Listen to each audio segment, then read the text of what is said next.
Wabah virus corona yang sampai saat ini telah mengakibatkan ribuan orang tertular terus menjadi perhatian pemerintah Kota Gorontalo.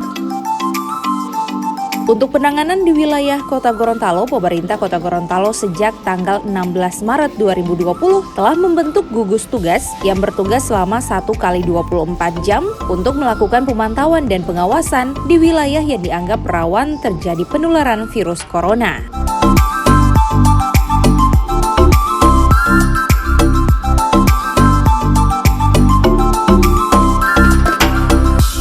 Hal tersebut ditindaklanjuti dengan menggelar razia di tempat umum untuk memberikan kesadaran dan pemahaman kepada warga yang masih menggelar kegiatan di tempat ramai untuk tidak melakukannya.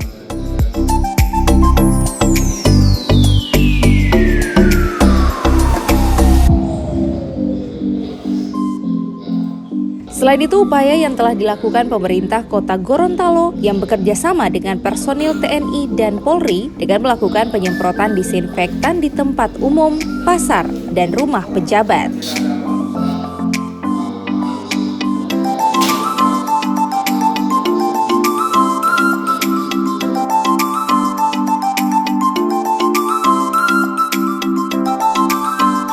Wali Kota Gorontalo Haji Marten Taha SE.Mekdev dalam laporannya melalui video conference menjelaskan untuk kondisi Kota Gorontalo sejak tanggal 29 Maret 2020 hingga pukul 17.00 waktu Indonesia Tengah, jumlah orang dalam pemantauan sebanyak 511 orang, proses pemantauan sebanyak 429 orang, dan selesai pemantauan sebanyak 82 orang. Untuk pasien dalam pemeriksaan sebanyak 6 orang dan selesai pengawasan sebanyak 5 orang. Sementara belum ada yang positif ataupun meninggal karena virus corona.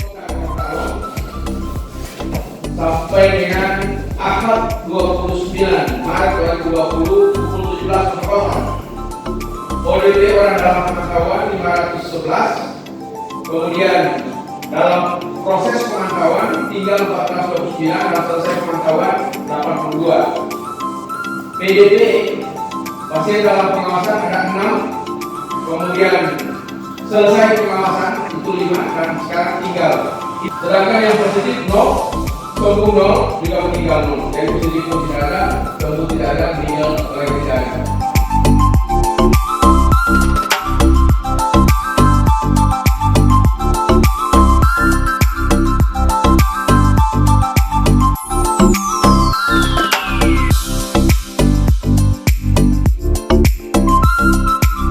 Tim Liputan Advertorial Mimosa TV.